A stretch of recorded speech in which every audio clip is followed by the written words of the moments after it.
बात जरा गुपकार अलायंस के हवाले से भी करेंगे और साथ ही साथ नेशनल कॉन्फ्रेंस के हवाले से, चूंकि हदबंदी कमीशन की रिपोर्ट आने का सबको इंतजार है और उससे पहले पीर को एक अहम मीटिंग होने जा रही है। दिल्ली के अंदर 11:30 बजे मीटिंग होगी, लेकिन सबकी नजरें जम्मू कश्मीर नेशनल कॉन्फ्रेंस के अरकान पर थी। क्या वो इस मीटिंग का हिस्सा होंगे या नहीं? अब इसकी बाकायदा तस्दीक हो गई है कि पार्टी सदर डॉक्टर फारूक अब्दुल्ला की तरफ से इसकी वजाहत कर दी गई है कि वो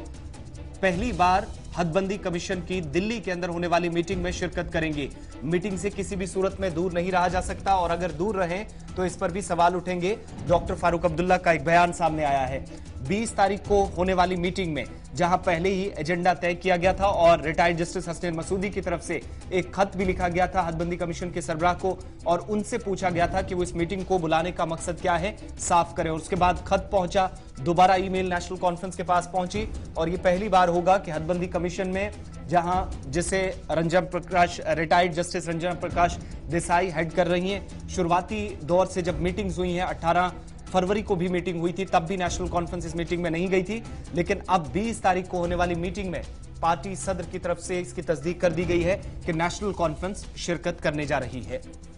बड़ी खबर इस वक्त यही आ रही है, आपको याद होगा कि चंद दिन पहले हमने बताया था कि जरा से हमारे पास खबर आ रही थी कि नेशनल कॉन्फ्रेंस के तीनों अरकान वो हदबंदी कमीशन के सामने जाएंगे और बात करेंगे। और कल रात देर गए श्रीनगर में डॉक्टर फारूक अब्दुल्ला ने इस बात का ऐलान कर दिया कि हदबंदी कमीशन के सामने जाना वक्त की मजबूरी है, ना गए तब भी सवाल उठेंगे और बहुत सारी कहानियां जो पक रही है उन कहानियों को जानने के लिए हदबंदी कमीशन के पास जाना, उनकी बात को सुनना और रिपोर्ट को लेकर जवाब करना बहुत ज्यादा जरूरी है। हतमी फैसला हदबंदी कमीशन ने करना होगा कि क्या कुछ करना होगा, लेकिन जरा ये बता रहे हैं कि जिला सतह पर हदबंदी कमीशन ने हर जिले की अलग-अलग रिपोर्टिंग की है और हर जिले की कॉन्स्टिट्यूएंसीज को, बाउंड्रीज को डिफाइन किया है। जो 2-2, 3-3 ब्लॉक्स के अंदर पड़े हुए थे, बटे हुए थे, उनको किस तरीके से समेटा जाए ताकि उनके काम को और बेहतर किया जाए, इस तरीके का भी काम जो है वो किया गया। लेकिन उम्मीद ये है कि जब रिपोर्ट आएगी तो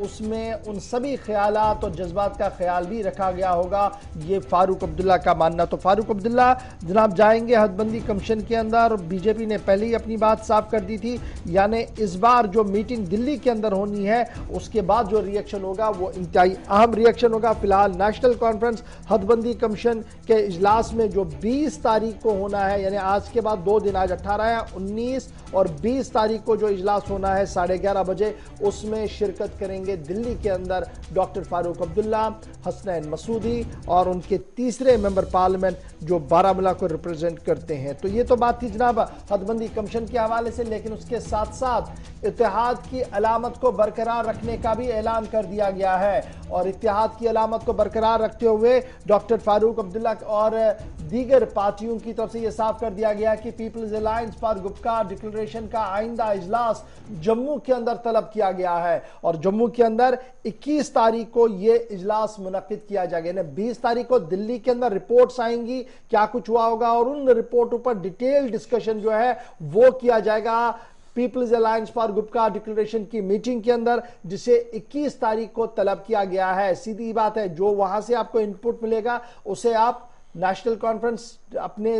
पार्टी के जो दूसरे हम मनसब उनके हैं उनके साथ भी डिटेल डिस्कशंस होगा और साथ साथ पीपल्स अलायंस फॉर गुपकार डिक्लेरेशन का महबूबा मुफ्ती एक पार्टनर है, उनका कोई मेंबर इसमें नहीं है, तो वहां अंदर क्या हुआ होगा उसके साथ उनके साथ डिस्कस किया जाएगा। उसके साथ साथ जो और मेंबर्स इसके हैं, CPIM है, CPI है और दीगर लोग हैं, उनके साथ भी ये डिस्कशन किया जाएगा और ये माना जा रहा है कि जनाब एक बार फिर एक हिकमत अमली को तरतीब दिया जाएगा कि किस तरीके से दोबारा से सुप्रीम कोर्ट के अंदर जाया जाए ताकि वहां पर दरवाजा खटखटाया जाए कि इस केस की समाअत जो 5 अगस्त का मामला है उसको लेकर जो समाअत का मामला है जो बड़े बेंच को चला गया है उसमें समाअत हो, सरकार अपना व्यू पॉइंट दे, क्योंकि ऑलरेडी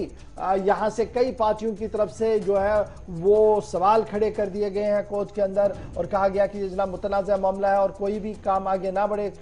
और सुप्रीम कोर्ट क्या कुछ उस पर करेगा 5 अगस्त के डिसीजन पर, उस पर भी एक हिकमत अमली को तय करने की कोशिश की जाएगी। इस तरीके की जराये से हमारे पास इतला है, यानी 20 और 21 दोनों तारीखें जम्मू कश्मीर की सियासत के हवाले से काफी अहम रहेगी। पल पल का अपडेट गुलिस्तान न्यूज आपको देता रहेगा, क्योंकि आप टीवी तो देखते ही हैं, सोशल मीडिया प्लेटफॉर्म पर हर 5 मिनट में आपको 2 बड़ी खबरें जरूर देखने को मिलती हैं। जी आसिफ। चलिए, बात गुपकार अलायंस के हवाले से थी। महबूबा मुफ्ती और नेशनल कॉन्फ्रेंस के सदर डॉक्टर फारूक अब्दुल्ला के साथ साथ दीगर जो अरकान हैं वो भी इस मीटिंग का हिस्सा होंगे और आगे की हिकमत अमली